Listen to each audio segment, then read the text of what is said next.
যুদ্ধবিরতি কার্যকর হওয়ার পরও পাকিস্তান ভারতের ভূখণ্ডে হামলা চালিয়ে যাচ্ছে বলে অভিযোগ করেছে নয়াদিল্লি। এই অভিযোগ আরও জোরালো হয়েছে পাঞ্জাবের অমৃতসর শহরের সাম্প্রতিক ঘটনার পর। শুক্রবার রাতে শহরটিতে একাধিক বিস্ফোরণের শব্দ শোনা যায়। এর পরপরই জেলা প্রশাসক পুরো শহরে লাল সতর্কতা জারি করেন এবং বিদ্যুৎ সংযোগ বন্ধ করে দেওয়া হয়। ব্ল্যাকআউটের পর ভোর 5টার দিকে ধীরে ধীরে স্বাভাবিক হতে শুরু করে বিদ্যুৎ ব্যবস্থা।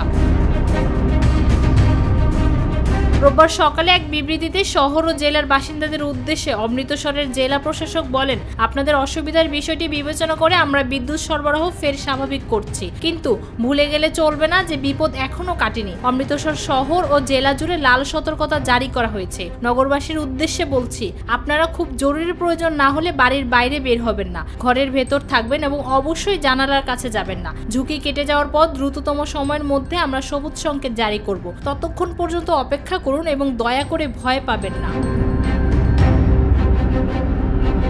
ভারতের জম্মু কাশ্মীরের পেহেলগামে হামলাকে ঘিরে 2 সপ্তাহেরও বেশি সময় ধরে উত্তেজনা চলার পর সংঘাতে জড়িয়ে পড়ে দক্ষিণ এশিয়ার 2 পরমাণু শক্তিধর প্রতিবেশী দেশ ভারত ও পাকিস্তান। এই সংঘাতের জেরে গুরুতর ঝুঁকির মুখে পড়ে দক্ষিণ এশিয়ার আঞ্চলিক শান্তি ও স্থিতিশীলতা।